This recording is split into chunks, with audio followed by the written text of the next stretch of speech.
ॐ भद्रं कर्णेभिः शृणुयामदेवाः भद्रं पश्येमाक्षभिर्यजत्राः स्थिरैरङ्गैस्तुष्ट्वा देवहितं यदायुः स्वस्ति न इन्द्रो वृद्धस्रः स्वस्ति पूषा विश्ववेदाः स्वस्ति नस्तारक्षो अरिष्टनेमिः स्वस्ति नो बृहस्पतिर्दधातु। ॐ शान्ति शान्ति शान्ति। शङ्करं शङ्कराचार्यं केशवं बादरायणं सूत्रभाष्य कृतौ वन्दे भगवन्तौ पुनः पुनः। ईश्वरो गुरुरात्मेति मूर्तिभेदविभागिने व्योमवद्व्याप्तदेहाय दक्षिणामूर्तये नमः। ॐ शान्ति शान्ति शान्ति। अथर्ववेदीय मांडुक्य उपनिषद का जो तृतीय प्रकरण अद्वैत संज्ञक प्रकरण चल रहा है, इसमें 23वीं कारिका का विचार किया जा रहा है। इसमें शंका की है कि जो अजातवादी है, उत्पत्ति नहीं हुई है ऐसा मान रहे हैं, तब तो सृष्टि का प्रतिपादन करने वाली श्रुति समंजस नहीं होगी, प्रामाण्य को नहीं प्राप्त करेगी। तो सिद्धांति ने उत्तर दिया कि नहीं, बात ठीक है, सृष्टि श्रुति है, लेकिन उसका द्वैत में तात्पर्य नहीं है, अद्वैत में तात्पर्य वाली है। तो इसी बात को कारिका नंबर 23 में बता रहे। भूततो वापि सृज्यमाने समाश्रुति, चाहे वास्तविक रूप से सृष्टि हो चाहे अवास्तविक रूप से सृष्टि हो, श्रुति तो समान ही रहेगी। फिर किसको माना जाए? निश्चितम युक्ति युक्तम च यत्तद् भवति नेतरत्, जो निश्चित है और युक्ति संगत है। षड्विध लिंगों से जिसका निश्चय किया जाए और जो युक्ति से भी सामंजस्य को प्राप्त करेगा, वही सी मत को माना जाएगा। यहाँ अद्वैत युक्ति से सिद्ध है, तात्पर्य वाला है, इसलिए सृष्टि श्रुति भी उसी अद्वैत का ही प्रतिपादन करने में पर्यवसित हुई है, तात्पर्य वाली है। यही चल रहा था पेज नंबर 162 पे। भूतत इति माया येषा मया सृष्टा इत्यादिवत, जैसे माया ये मेरे द्वारा बता दी गई, माया से बना हुआ संसार है। हाँ वही उसी अच्छा वहाँ से है, ठीक है, देख लीजिए। गौड़ मुख्य और मुख्य संप्रत्यय इति न्यायम आश्रित्य संकते। गौड़ और मुख्य में, मुख्य के मध्य में, मुख्य में ही कार्य को जानना चाहिए। इस न्याय को लेकर के शंका करे ननु इति। ननु गौण मुख्य और मुख्य शब्दार्थ प्रतिपत्तिर युक्ता, गौड़ और मुख्य में से मुख्य में ही शब्दार्थ का ज्ञान मानना चाहिए। मुख्य को ही लिया जाता है, जहाँ मुख्यार्थ संभव है तो मुख्यार्थ तो लोगे। ये तो मुख्यार्थ लेने में कुछ बाधक होने पर ही लक्षणा आदि की जाती है। इसलिए लक्षणा का बीज क्या है? अन्वयानुपत्ति नहीं, वो तात्पर्यानुपत्तिर लक्षणा बीजम। तात्पर्य जब संभव नहीं हो रहा है तब लक्षणा ली जाती है, गौण अर्थ लिया जाता है। और जब सीधे से शब्द का अर्थ लिया जाए, हर जगह थोड़ी की घट, हाँ घट को घट ही लिया जाएगा, मृत्यु से बना। हाँ ये आदमी घट, ये घट आ रहा है, कोई मोटा आ रहा है आदमी, देखो घड़ा आ रहा है, घड़ा आ रहा है, तो मोटा तो है उसको घड़ा बोल देते हैं। तो हाँ आदमी है, घट नहीं है ना, इसलिए मुख्यार्थ में बाधक होने से लक्षणा ली जाएगी। जहाँ मुख्यार्थ संभव है वहाँ लक्षणा की आवश्यकता नहीं होती है। इसलिए मुख्यार्थ शब्दार्थ, मुख्य शब्दार्थ प्रतिपत्तिर युक्ता, मुख्य में ही शब्द के अर्थ को जानना चाहिए। मुख्यार्थ विषयणी शब्दार्थ प्रतिपत्ति युक्ता है। सिद्धांति कह रहा है न, ऐसा मत कहो। टीका में देख लीजिए। अग्निर्माणव का इत्यत्र माणव के अग्नि शब्द प्रयोगे भी, बोले देखिए कहीं कहीं गौड़ अर्थ लिया जैसे लिया जाए, जैसे अग्निर्माणव का, यह बालक अग्नि है, यहाँ पे माणवक में बालक में माणवक कन कुत्सित अर्थ में कन हो जाता है, मनु के अपत्य मानव कुत्सित अर्थ में कन हो करके ड़ भी हो जाता है। तो माणवक में अग्नि शब्द का, बालक में अग्नि शब्द का प्रयोग होने पर भी हर जगह गौण अर्थ नहीं लिया जाएगा। अग्नि मानय, अग्नि को ले आओ, तो क्या बालक को लाके खड़ा करेंगे? ठंडी है, अग्नि जलाना है, काष्ठ में अग्नि लगाना है, भोजन बनाना है, तो अग्नि को ले आओ, तो बालक को थोड़ी लाके खड़ा करेंगे। अग्नि मानय इत्यादि प्रयोगे प्रथमम वाणी प्रतीतिर मुख्यमेव, सबसे पहले वाणी की प्रतीति मुख्य होती है। प्रथमम प्रतिभाति, सबसे पहले वही प्रथम रूप से भाषित होती है। इति मुख्य पद व्युत्पत्तिर, इस तरह से मुख्य अर्थ में ही पद की व्युत्पत्ति होती है, शक्ति ज्ञान होता है। इसलिए मुख्यार्थतया सत्या सृष्टि रेष्टव्या, इसलिए मुख्यार्थ होने से सृष्टि को सत्य मानना चाहिए इत्यर्थ। तो मुख्य सृष्टि अंगीकारे पे सत्या सृष्टि न सिद्ध्यति, सिद्धांति कह रहा है मुख्य सृष्टि भले मान लो तो भी सत्य नहीं। हाँ, मुख्य मतलब बहुत जगह प्रयोग हुआ है, बहुत जगह सृष्टि का कथन हुआ है, तो यहाँ मुख्य का ही अर्थ लेना। भूरी प्रयोग विषयत्व मुख्यत्व 13 नंबर टिप्पणी में दे दी।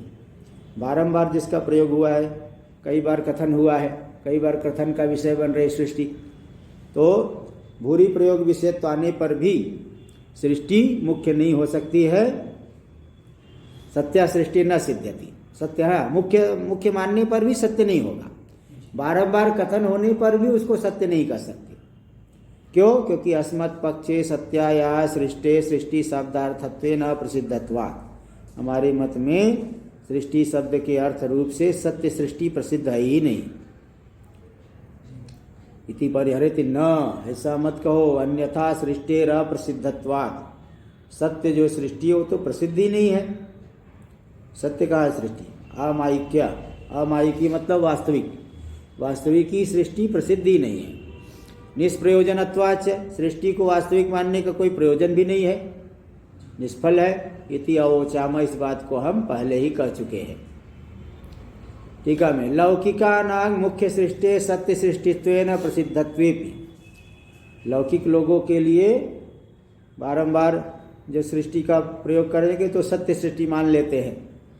ऐसा प्रसिद्ध होने पर, लौकिक लोगों के लिए प्रसिद्ध होने पर भी तार्किक आदि सत्य भले मान लेते हैं, लेकिन हम ऐसा नहीं मानते, क्योंकि फलाभावात न तत्र श्रुति तात्पर्य, सत्य सृष्टि को मानने में कोई फल ही नहीं है, इसलिए सत्य सृष्टि में श्रुति का तात्पर्य नहीं है।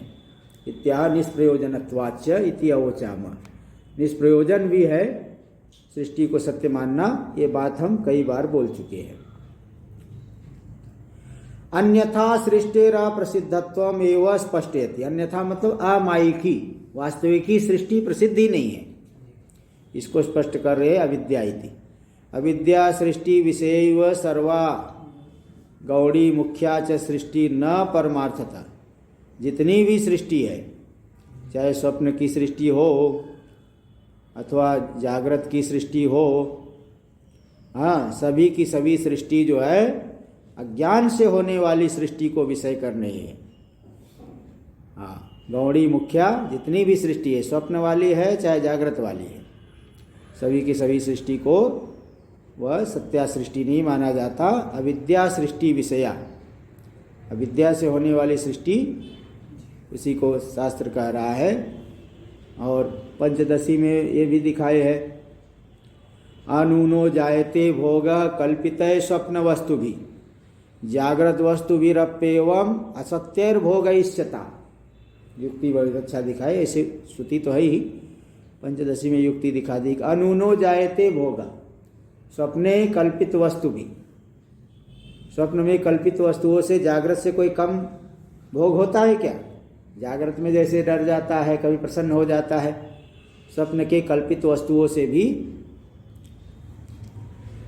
वही बराबर ही भोग होता है। तो जागृत में भोग को देख करके सृष्टि को सत्य नहीं मान सकते।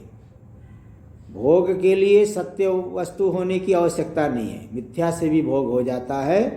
तो जागृत वस्तु भीरप्येवम असत्यैर भोगयिष्यताम्, असत्य पदार्थों से ही भोग को मान लेना चाहिए।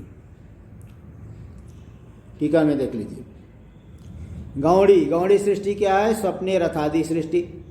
न तत्र रथा न रथ योगा पंथानो भवन्ति अथ रथान रथ योगान पथ सृजते, बृहदारण्यक में आया है।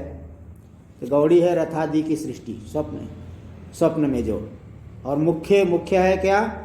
मुख्या जागरे घटादि सृष्टि, जागृत अवस्था में जो घटादि सृष्टि मुख्य है। सर्वापि अविद्यावस्थायाम एव, ये सभी की सभी अविद्या दशा में ही है। तस्याम सत्यामेव भावात्, क्योंकि अज्ञान के होने पर ही ये सब सृष्टि होती है। न तत्व दृष्टिया कापी सृष्टि संभव, तात्विक दृष्टि से कोई भी सृष्टि संभव नहीं है। तथा भूतस्य स्वतः परतो वा वस्तुनो अन्यथा भावा संभवात्, तथा भूतस्य यानी मिथ्या भूतस्य, मिथ्या स्वरूप का जो है स्वतः परतो वा स्वरूपेण अथवा कार्य रूपेण, हाँ, अन्यथा भावा संभवात्, अन्यथा भाव यानी सत्यत्व उसमें संभव हो ही नहीं सकता है। मिथ्या स्वरूप जो है, मिथ्या जो पदार्थ है, जो स्वतः और कार्य रूप से मिथ्या पदार्थ आविद्यक है, तो सत्यत्व उसमें संभव ही नहीं। इसलिए तद अतिरिक्तेन च सृष्टिरा योगात्, अविद्या से अतिरिक्त सृष्टि को नहीं माना जा सकता, अज्ञान का ही कार्य है, अज्ञान से अतिरिक्त नहीं है। वस्तु स्वरूपालोचनया वास्तव्या सृष्टिरसृष्टत्वे, वस्तु स्वरूप का आलोचन विचार करने पर, तो वस्तु मतलब अधिष्ठान, स्वरूप का विचार करने पर यही मालूम पड़ता है कि वास्तव्या सृष्टिरश्लिष्टत्वे, वास्तविक सृष्टि श्लिष्ट नहीं, संगत नहीं है, असंगत है। इस अर्थ में, इस विषय में श्रुति अनुकूलयति, श्रुति को प्रमाण रूप से प्रस्तुत करे। स बाह्याभ्यंतरो यज, बाहर भीतर सभी के सहित वर्तमान व अजन्मा तत्व है। तो वह बताए है बाहर जितने पदार्थ है अध्यात्म में, अध्यात्म और अभ्यंतर और बाह्य जितने भी पदार्थ है सभी का अधिष्ठान है वह अजन्मा तत्व, ऐसी श्रुति है। टीका में सृष्टेर अविद्या विद्यमानत्वेपि किं वस्तु विवक्षितम, सृष्टि अविद्या से विद्यमान है, ऐसा विद्यमान होने पर भी कौन सी वस्तु विवक्षित है? इत्याशंक्य उत्तरार्धं विभजते, ऐसी आशंका होने पर उत्तरार्ध का कथन करे। तस्मादिति, तस्माद यानी सृष्टि के मिथ्या होने से मिथ्यात्वात्, श्रुत्या निश्चितम यदेकमेवा द्वितीयम अजम अमृतम इति, श्रुति के द्वारा जो एक मेवा द्वितीय तत्व का निश्चय किया गया, स्वगत स्वगत सजाति विजाति भेद से रहित, वही मानना पड़ेगा। युक्ति युक्त भी है, वह युक्ति संगत भी है। इति युक्ति युक्तम च, युक्ति युक्त भी है।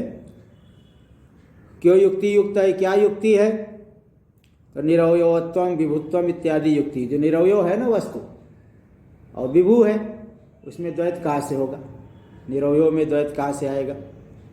हो ही नहीं सकता, ये युक्ति होगी।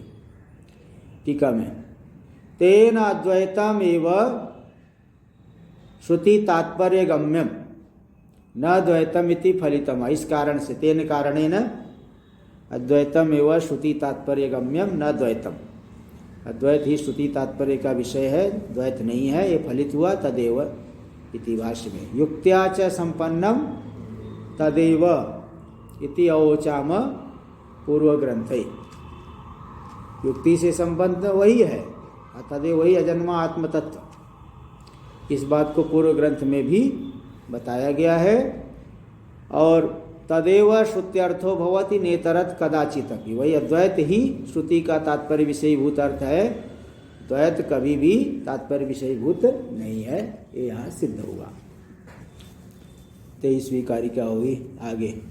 सृष्टेर मृषात्व स्पष्टीकरण द्वारेण अद्वैतमेव श्रुत्यर्थतया निर्धारयितुं श्रौत निश्चयमेव विवृणोति, सृष्टि में मिथ्यात्व का स्पष्टीकरण करके उसके माध्यम से अद्वैत का ही श्रुत्यर्थ, श्रुति प्रतिपाद्य रूप से निर्धारण करने के लिए श्रौत निश्चयमेव विवृणोति, श्रौत निश्चय का ही विवरण कर रहे हैं। नेहेति कारिका नंबर 24। नेह नानेति चामनाया दिन्द्रो मायाभिरित्यपि अजायमानो बहुधा मायया जायते तुषः।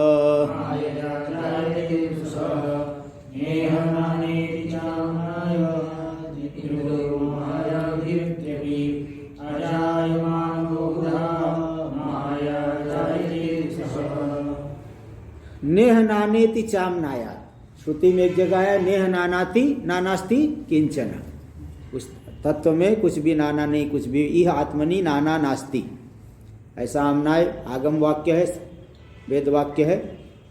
तो नेह नानास्ति किंचन ये कहा गया है। और दूसरी जगह ये भी कहा गया इंद्रो माया भी उरुरूपयते, तो कहीं कह रहे हैं कि उसमें नाना तो है नहीं, और कहीं कह रहे हैं कि बहुत से रूपों के द्वारा दिखाई पड़ता है। तो मतलब जहाँ कह रहे हैं कि कुछ में भेद नहीं, मतलब उसका जन्म होता ही नहीं है। और जहाँ बहुत रूपों में बता रहे, मतलब माया से बहुत रूप है। जैसे मरुभूमि में जल नहीं है, लेकिन भ्रांति से जल दिख रहा है। मरुभूमि जल है ही नहीं, बोले बहुत जल दिख रहा है, यानी भ्रांति से दिख रहा है, अज्ञान से दिख रहा है। तो अजायमानो इत्यपि इत्यादि वाक्यों के द्वारा ये सब वाक्य क्या कह रहे हैं? अजायमानो, जो आत्मा अजायमान है, उत्पद्यमान नहीं है, तो वह बहुधा माया जायते तुष, वही आत्म तत्व माया से बहुत प्रकार से उत्पन्न होता है, अनेक रूपों में दिखाई पड़ता है। इसीलिए सृष्टि जो है वास्तविक नहीं है, मायिक सृष्टि है, तो माया से कोई द्वैत नहीं होगा, ये सिद्ध होता है। टीका में देख लीजिए। आकांक्षां प्रदर्श्य श्लोकाक्षराणि व्याकरोति, आकांक्षा का प्रदर्शन करते हुए श्लोक के अक्षरों की व्याख्या कर रहे, स्पष्टीकरण कर रहे। कथम इत्यादि न, कथम श्रुति निश्चय इत्याह, बोले निश्चितम युक्ति युक्तम च यत्तद् भवति नेतरत्, जो निश्चित है और युक्ति युक्त है वही वही माना जाएगा। तो श्रुति का निश्चय कैसे होगा? क्या निश्चय श्रुति ने किया है तो बता दो, इसको बता रहे हैं। टीका में देख लीजिए। तत्र आद्य पादे व्यतिरेकम दर्शयित्वा पुनरन्वयाख्यानेन व्याचष्टे, आद्य पाद में व्यतिरेक दिखा करके नेह नानास्ति चामनाया, आत्म तत्व में कुछ भी भेद नहीं है। तो प्रथम पाद में व्यतिरेक को दिखा करके पुनः अन्वय का कथन करते हुए, सृष्टि का कथन करते हुए व्याख्या कर रहे। यदि ही भाष्य में, यदि ही भूततः एव सृष्टि स्यात्, यदि सृष्टि पारमार्थिक ही होती तो ततः सत्यमेव नाना वस्तु, सत्य ही है वस्तु, हाँ सत्यमेव, तब तो नाना वस्तु, हाँ वास्तविक होते तो नाना वस्तु तब तो सत्य हो जाता, तब तो जो द्वैत है ना वो सत्य हो जाता। पारमार्थिक सृष्टि होती तो द्वैत ही सत्य हो जाता। तब जब द्वैत सत्य हो जाता, द्वैत का अभाव क्यों बोलती श्रुति? इति तद अभाव प्रदर्शनार्थ आमनायो न स्यात्, तब तो द्वैत के अभाव को दिखाने के लिए आमनाय आगम वाक्य नहीं होना चाहिए था, लेकिन है तो अस्ति च, आगम वाक्य तो है नेह नानास्ति किंचन इत्यादि रामनायो द्वैत भाव प्रतिषेधार्थ, नेह नानास्ति किंचन इत्यादि जो आगम वाक्य है द्वैत का प्रतिषेध करने के लिए तो है।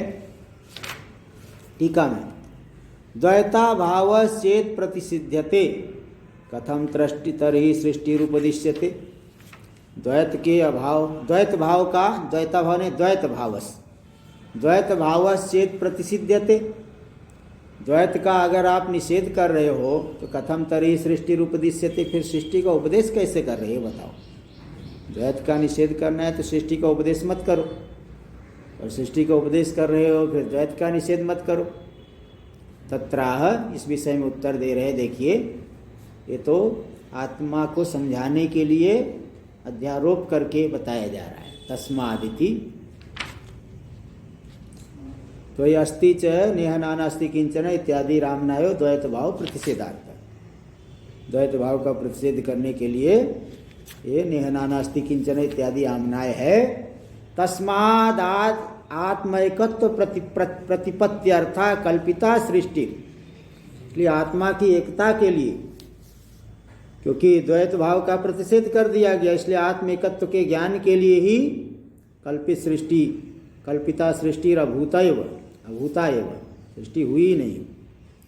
प्राण संवादवत, जैसे प्राण का संवाद वहाँ प्राण की श्रेष्ठता बताने के लिए बताया गया है। ये थोड़ी कि वो इंद्रियां आपस में झगड़ा कर रही है, इंद्रियां कहाँ झगड़ा करती है, वो तो प्राण की उपासना बतानी है, तो प्राण की श्रेष्ठता का कथन कर रहे हैं। इंद्रियों में कोई वास्तव में झगड़ा हुआ है क्या? ऐसा नहीं हुआ है।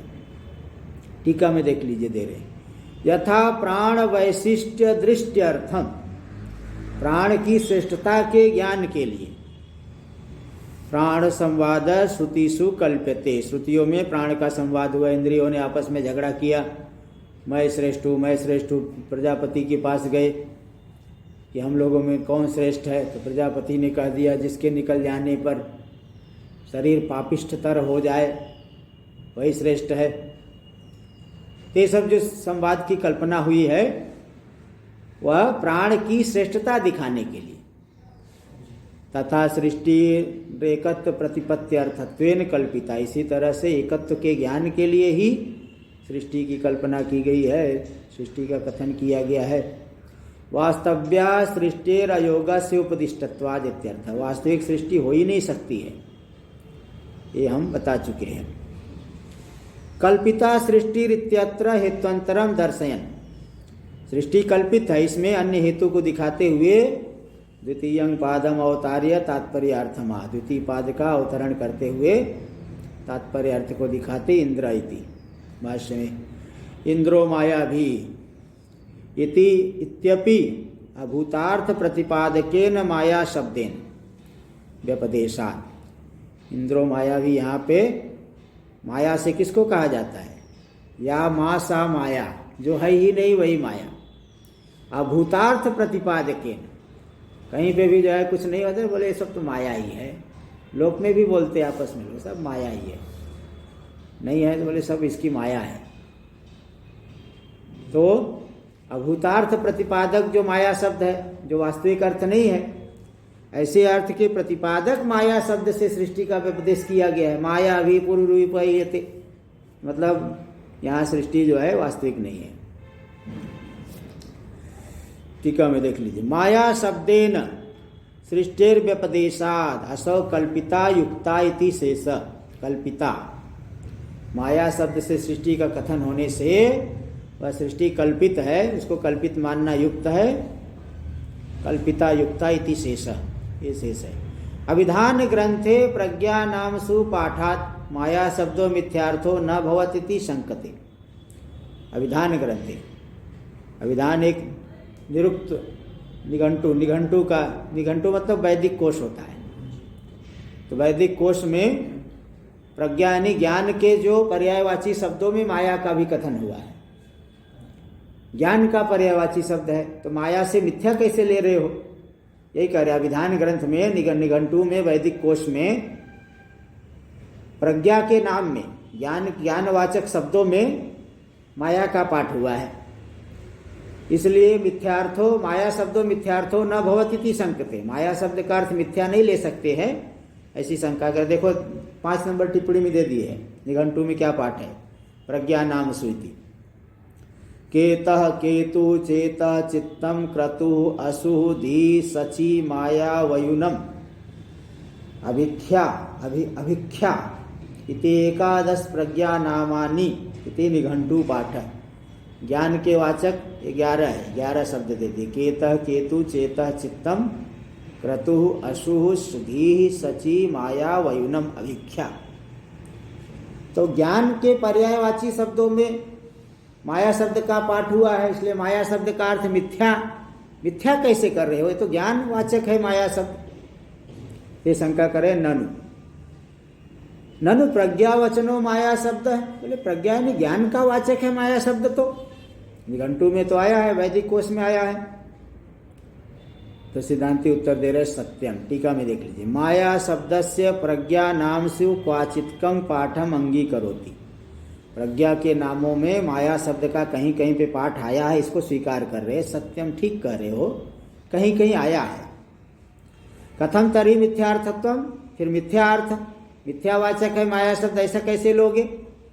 तत्र इस विषय में उत्तर दे रहे, इंद्रिय प्रज्ञाया अविद्यामयत्वेन मायामयत्वाभ्युपगमात् अदोष। बोले जो इंद्रिय प्रज्ञा है ना, विषय ज्ञान, इंद्रिय जन्य प्रज्ञा, विषयों का ज्ञान, वो तो अविद्यामय है, इसलिए उसको मायामय मानना, उसको मिथ्या मानना कोई दोष नहीं। मायामयत्व का अभ्युपगम किया गया है, तो माया यानी इंद्रिय प्रज्ञा ले लो। इंद्रिय प्रज्ञा तो मिथ्या ही मानी गई है, इंद्रियों से जो ज्ञान हो रहा है। अविद्यामय होने से माया तो क्यों स्वीकार करना, कोई दोष नहीं है, ठीक ही है। माया भी, माया इंद्रो माया भी पुरु रूप ईयते, तो माया भी का क्या अर्थ लेंगे?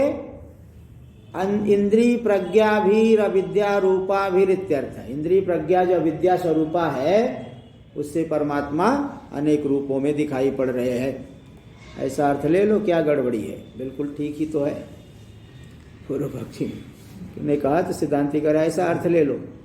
टीका में देख लीजिए, नहीं माया शब्दिता प्रज्ञा ब्रह्म चैतन्य। बोले माया शब्द से जिस प्रज्ञा को कहा गया है ना, स्वरूप ज्ञान को नहीं लिया जा सकता उस माया शब्द से, इंद्रिय वाले ज्ञान, इंद्रिय जनित ज्ञान को ही लिया जाएगा। क्यों? क्योंकि भूयश्चान्ते विश्व माया निवृत्ति, भूयश्चान्ते विश्व माया निवृत्ति ऐसा कहा गया है श्वेता सूत्रोपनिषद। यहाँ पे कहा गया है विदेह मुक्ति, पहले माया की निवृत्ति और बाद में भूयश्चान्ते विश्व माया निवृत्ति। प्रारब्ध पूरा होने पर संपूर्ण माया की निवृत्ति होकर के विदेह मुक्त हो जाता है, तो विश्व माया निवृत्ति। अगर माया शब्द से ब्रह्म चैतन्य को लिया जाता तो विश्व माया निवृत्ति कैसे कहते? इसलिए वहां जो माया शब्द से ब्रह्म चैतन्य को नहीं लेना है। किंतु असौ इंद्रिय जन्या, फिर किसको लिया है? वह इंद्रिय जन्य प्रज्ञा है, माया है। तस्याश्च अविद्यान्वय व्यतिरेकानुविधायितया, वह जो इंद्रिय जनित प्रज्ञा है, माया है, अविद्या के अन्वय और व्यतिरेक का अनुसरण करने वाली है। इसलिए अविद्यामयत्वेन मिथ्यात्वात्, अविद्यामय है वह इसलिए मिथ्या है। इसलिए माया शब्द से मिथ्यार्थत्वेन अनुपत्ति, इसलिए माया शब्द मिथ्या अर्थ वाला, इसमें कोई अनुपत्ति नहीं है। माया शब्द का अर्थ मिथ्या ही लेना पड़ेगा इत्यर्थ। तात्पर्यार्थम उक्त्वा तत्रैव अक्षरानुगुण्यमाह, तात्पर्य अर्थ को बता करके उसी तात्पर्य अर्थ में ही अक्षरों की अनुकूलता दिखा रहे हैं। माया भी पुरुरूप बहुरूप सनीयते प्रकाशते, पुरुरूप सनीयते इति संबंध। भाष्य में माया भी इंद्रिय प्रज्ञा भी अविद्या रूपा भी पुरुरूप बहुरूप सनीयते प्रकाशते। मायामयी सृष्टिरित्यत्र हेत्वंतर परत्वेन तृतीय पादम अवतारयति। सृष्टि मायामयी है, इसमें हेत्वंतर परत्वेन अन्य कारण को दिखाने के लिए तृतीय पाद का आरंभ कर रहे अजायमान इति। भाष्य में अजायमानो बहुधा विजायते इति श्रुते, वास्तव में जायमान नहीं, वास्तविक जन्म से जो शून्य है वही नाना प्रकार से उत्पन्न होता है, ऐसी श्रुति है।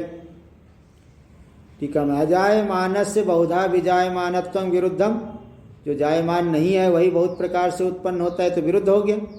इत्याशंके चतुर्थ पाद हम उत्थापयति, ऐसी आशंका को उत्थापन करके चतुर्थ पाद का आरंभ कर रहे हैं उत्तर देने के लिए। तस्मादिति, तस्माद मायैव जायते तुष, यहाँ तू शब्द एवकार अर्थ में लेना, माया से ही उत्पन्न होता है वह परमात्मा। तू शब्द अवधारणार्थ, तू शब्द अवधारण अर्थ वाला है, माया से ही उत्पन्न होता है। टीका में देख लीजिए, अश्रुतस्य कथम एवकार से आवापस स्यात्, एवकार तो आया नहीं तो माययैव मायया एव, एवकार कहाँ से ला दिए? एवकार का आवाप यानी संग्रह, ग्रहण कैसे कर लिया आपने? एवकार तो श्रुति में आया नहीं है। इत्याशंका, इसी आशंका होने पर कह रहे तू शब्दो अवधारणार्थ, तू शब्द अवधारण अर्थ वाला है। माया मतलब माया तो मतलब माया एव, माया से ही उत्पन्न होता है।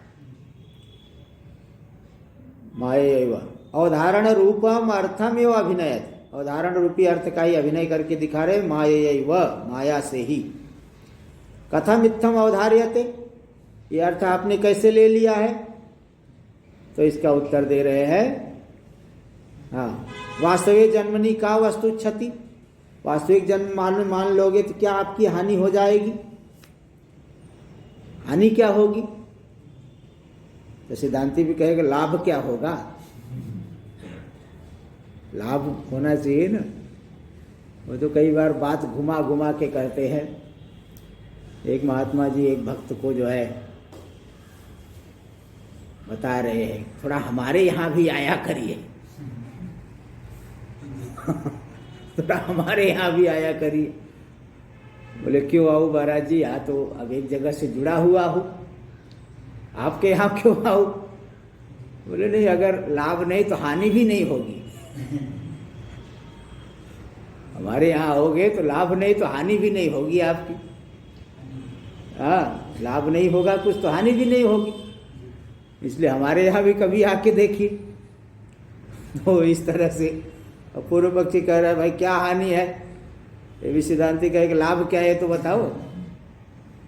हानि नहीं तो लाभ भी तो नहीं है। त्या संख्या नहीं अज, भाष्य में नहीं अजाय मानत्वम बहुधा जन्मत एकत्र संभवत, उत्पन्न भी नहीं होता और अनेक प्रकार से जन्म हो रहा है, एक ही जगह दोनों कैसे होगा ये बताओ? अजन्मा है और बहुत प्रकार से जन्म भी लेता है, इसलिए जन्म को माया से ही मानना पड़ेगा। जैसे उदाहरण दे रहे हैं कि अग्नौ इव शैत्यम औष्ण्यम च, अग्नि में शीतलता भी और उष्णता भी हो, ये दोनों संभव नहीं है। ऐसे ही अजायमान हो और अनेक प्रकार से जन्म भी हो तो माया से ही जन्म मानना पड़ेगा, वास्तविक जन्म नहीं कर सकते।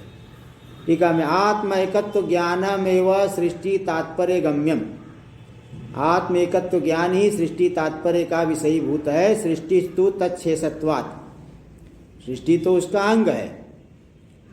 सृष्टि जो है आत्म एकत्व को बताने के लिए, इसलिए अविवक्षितता, सृष्टि कोई विवक्षित नहीं, तात्पर्य विषयीभूत नहीं। त्यत्र हेत्वंतरम आह, इसमें और भी हेतु दिखा रहे, फलवत्वाच्य, भाष्य में फलवत्वाच्य आत्म एकत्व दर्शनमेव श्रुति निश्चितो अर्थः, आत्म एकत्व दर्शन ही सफल है, उसी से मुक्ति मिलेगी। तो जो सफल है उसी को बताया जाएगा श्रुतियों में। निष्फल के बात का तो लोक में भी आदर नहीं होता है, यहाँ कैसे आदर होगा? इसलिए सफल जो अर्थ है उसी को माना जाएगा। आत्म एकत्व दर्शन ही सफल है, इसलिए श्रुति के द्वारा उसी का निश्चय होता है। ठीक है ना? तस्य फलवत्ते प्रमाणम, आत्म एकत्व दर्शन फल वाला है, इसमें क्या प्रमाण है? तत्र, बात बोल रहे, तत्र को मोह का शोक एकत्वम अनुपश्यत इत्यादि मंत्र वर्णात्। तत्र यानी विज्ञान दशायाम, विज्ञान दशा में क्या मोह और क्या शोक, एकत्व को जो पश्चात यानी पश्चात गुरु शास्त्रोपदेशाभ्याम अनुपश्यतः साक्षात कुर्वतः ज्ञानिनः, तत्र विज्ञान दशायाम को मोह का शोक, ज्ञान दशा में ज्ञानी के लिए क्या मोह और क्या शोक, न शोक भी नहीं मोह भी नहीं। टीका में देखिए अर्थ कर रहे हैं, एकत्वम आचार्योपदेशम अनुपश्यत, आचार्य के उपदेश के पश्चात साक्षात्कार करता हुआ, साक्षात कुर्वतः, एकत्व का साक्षात करता हुआ, जो साक्षात्कार करने वाले जो ज्ञानी है उसके लिए तत्र एकत्व साक्षात्कारे सति, विज्ञान दशा में शोक मोहोपलक्षित संसारो न भवत, शोक और मोह से उपलक्षित संसार हो ही नहीं सकता इत्यर्थ। न केवलं विफलत्वाद भेद दृष्टिरविवक्षिता किंतु निंदितत्वेन निषिद्धत्वात्, केवल विफल होने से ही भेद दृष्टि अविवक्षित है ऐसी बात नहीं, किंतु निंदित होने से ही निषेध किया गया, इसलिए अनर्थ करत्वात् से अनर्थ करने वाली है, इसलिए भेद दृष्टि ठीक नहीं है। इत्याह मृत्योरिति, भाष्य में मृत्यो स मृत्युम आपनोति इति निंदितत्वाच्च सृष्टियादि भेद दृष्टि, और मृत्यु से ही मृत्यु की प्राप्ति करता है जो नाना देखता है आत्म तत्व में। इस तरह से सृष्टियादि भेद दृष्टि की निंदा की गई है, इसलिए उसमें तात्पर्य जिसका निंदित होती है वो निषिद्ध होता है, इसलिए अनर्थ करने वाली है उसको वास्तविक मानना ठीक नहीं है, यहाँ बता दी। और भी हेतु देना पड़ेगा, क्योंकि कई जगह सृष्टि का कथन होता है तो कई हेतु दे करके निराश करना पड़ेगा। तो भेद दृष्टेर मिथ्यात्वे हेत्वंतरा महा, भेद दृष्टि मिथ्या है, इसमें अन्य भी हेतु दिखा रहे हैं। संभूतेरिति भाष्य कारिका नंबर 25। संभूतेरपवादाच्च संभव प्रतिषिध्यते कोन्वेनं जनयेदिति कारणं प्रतिषिध्यते।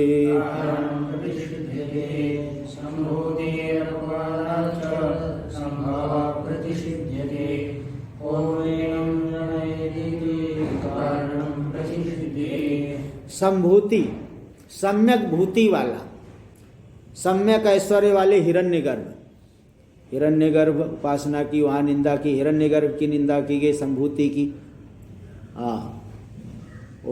ईशावास्योपनिषद में आया है ना, संभूतिम च विनाशम च यस्तद वेदो भयम सह विनाशेन मृत्युम तीर्थवा संभूत्यामृतम अश्नुते। संभूति और विनाश दोनों को जो साथ में अनुष्ठान करता है, तो पहले तो निंदा किए, कि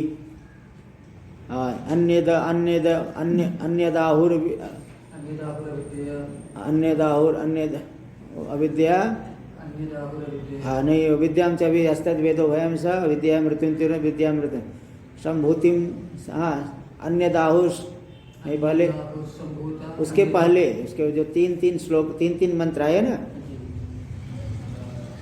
तो अन्यदाहुर अविद्या अन्यदाहुर आया ना, नहीं संभूति वाले में देखो 3 मंत्र आए कि ये जो है उसके पहले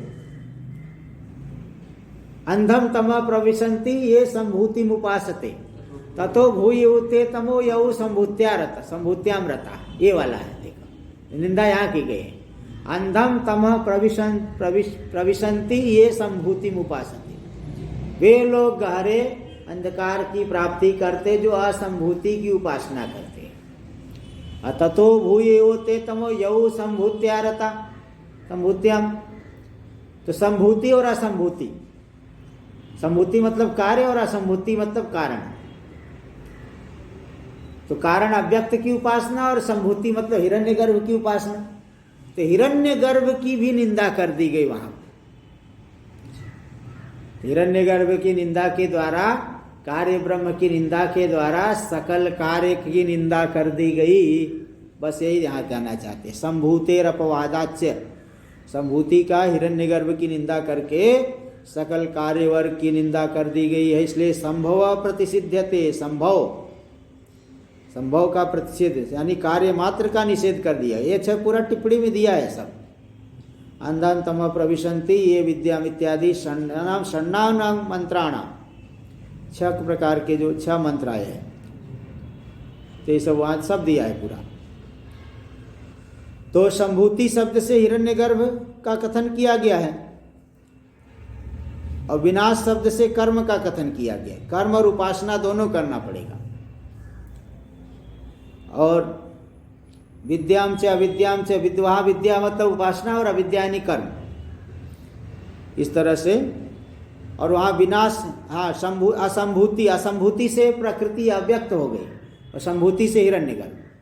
तो संभूति का हिरण्यगर्भ के अपवाद करने से कार्य वर्ग मात्र का ही निषेध कर दिया गया। फिर बोले कारण को तो मान लो, बोले नहीं, को नयनम जनयदिति कारणं प्रतिषिध्यते। याज्ञवल्क्य और जो साकल्य जी का संवाद हुआ है, साकल्य के मरने के बाद फिर याज्ञवल्क्य जी ने बाकी सभी ब्राह्मणों को कहा, आप लोग चाहो तो और भी शास्त्रार्थ कर सकते हो, अलग अलग चाहो तो अलग अलग प्रश्न पूछो अथवा साथ में मिलकर के प्रश्न पूछो। तब जो है वो कोई नहीं बोला, तो याज्ञवल्क्य जी ने ही फिर कथन किया था। और क्या कथन किया है वो दिया है यहाँ टिप्पणी में, लेकिन 2 पेज बाद, ये पेज नंबर 168 पे टिप्पणी में दिया है, 6 नंबर टिप्पणी 168। क्यों न जाता एवं न जायते को नयोनम जनयत पुनः, कौन इसको उत्पन्न करेगा? जाता एवं न जायते, जो पहले हुआ है वो नहीं उत्पन्न होता, कौन इसको उत्पन्न करेगा? विज्ञानम आनंदम ब्रह्म रातिर्धातु परायणम, तो विज्ञान ब्रह्म विज्ञान स्वरूप आनंद स्वरूप है, धन के दान करने वाला को परम आश्रय है, यानी उन कर्म करने वालों को फल देता है। तो क्वे नैनम जनयदिति, इसके द्वारा कारण का निषेध किया गया। कौन उत्पन्न करेगा बताओ? कारण का भी निषेध कर दिए है। इसलिए भेद दृष्टि मिथ्या है, द्वैत मिथ्या है। ये यहाँ इस कारिका से भी सिद्ध किए। इसका विचार हम लोग आगे अगले पाठ में 2 से 3 दिन अध्याय। ओम भद्रं कर्णैः शृणुयाम देवाः, भद्रं पश्येमाक्षभिर्यजत्राः, स्थिरैरङ्गैस्तुष्ट्वांशस्तनूभिर्यशेम देवहितं यदायुः। स्वस्ति न इन्द्रो वृद्धश्रवाः, स्वस्ति नः पूषा विश्ववेदाः, स्वस्ति नस्तारक्षो अरिष्टनेमिः, स्वस्ति नो बृहस्पतिर्दधातु। ओम शांति शांति शांति। शंकरं शंकराचार्यं केशवं बादरायणं सूत्रभाष्य कृतो वन्दे भगवन्तौ पुनः पुनः। ईश्वरो गुरुरात्मेति मूर्तिभेदविभागिने व्योमवद्व्याप्तदेहाय दक्षिणामूर्तये नमः। ओम शांति शांति शांति।